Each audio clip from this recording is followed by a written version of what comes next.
in my younger days, I probably would have less, I can't say empathy because I'm not a woman and I can't truly empathize, but sympathy for the situation. I always, before I started to understand it a little bit more, I would think in my head, like, why are they being this way? Yes.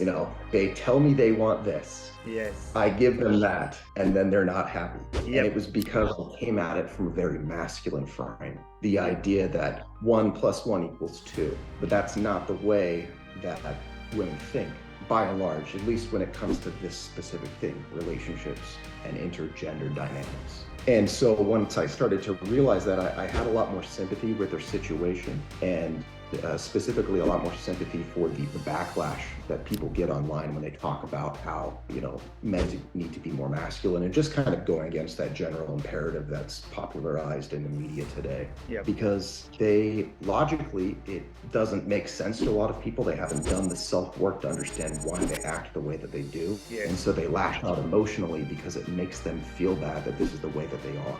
But I guess what I would say is that I used to judge women for the fact that they didn't think like men, but now I'm very grateful that they don't. I'm very understanding of the fact that women think differently, they operate differently just based on their evolutionary psychology. And rather than trying to go against the grain and just say, oh, that's a stupid game, I now understand that I just got to play the game, so to speak. You have to accept the rules and play within them. Using language that we use all the time. It's like, as a man, women don't get it. Women don't need to win in relationships, but men do. And we have this desire in us to be successful, to make her happy, and to win. And I think you're spot on. If we're going to play the game, you need to understand what the rules are. You can't change the rules. You've got to adhere to the rules and play in those rules, and understand if you're playing gridiron or soccer, completely different fields and completely different rules for that. And she has a completely different set of rules to us. You think it's a bifold thing, like we have to understand how we actually are as men, but also understand how she is as a woman, and be able to work our way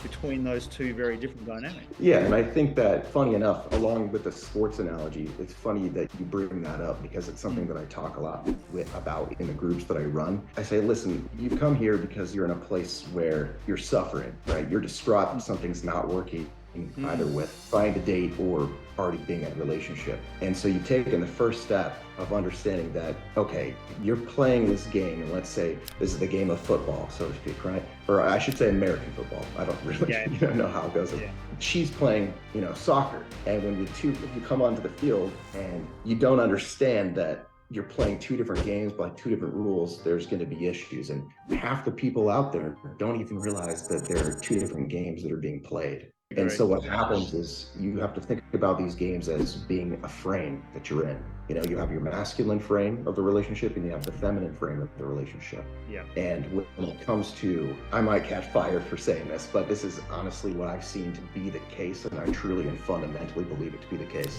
When a man is not imposing his frame on the relationship, and by that I mean leading, not controlling, as you said, but leading, it can't be fostered into something, it can't bloom into something beautiful. And so I think that a lot of men, they give into the frame, the feminine frame, her frame of the relationship. And that's when things started to erode, because they generally she loses respect for them. Yeah. And, I'm not here to say what is politically correct. And I agree with you about being set on fire. I'm sure when we put this up, there's going to be a lot of comments down below, about a man putting his frame on things, on the relationship. But the reality is that I've seen now, we've been doing this work for 25 years. And the reality is, and we do events in the US as well as in Australia, we've worked with thousands of women and men, and women want men to lead. That does not mean control. What that means is have us go responsible certain areas of the relationship and our lives together. And often men now, I think, and I'd be interested to hear your opinion, don't know how to lead in those areas. They don't know how to lead with the kids. They don't know how to lead in the finances. They don't know how to lead in the bedroom. They don't know how to lead when it comes to discussions in the relationship. And women tend to then say to us, well, this is what you should be doing. And we take it as criticism and reject their advice, whereas we should be taking that on and understanding that they're doing it for the right intention, even if it comes across the wrong way. What's your experience with it?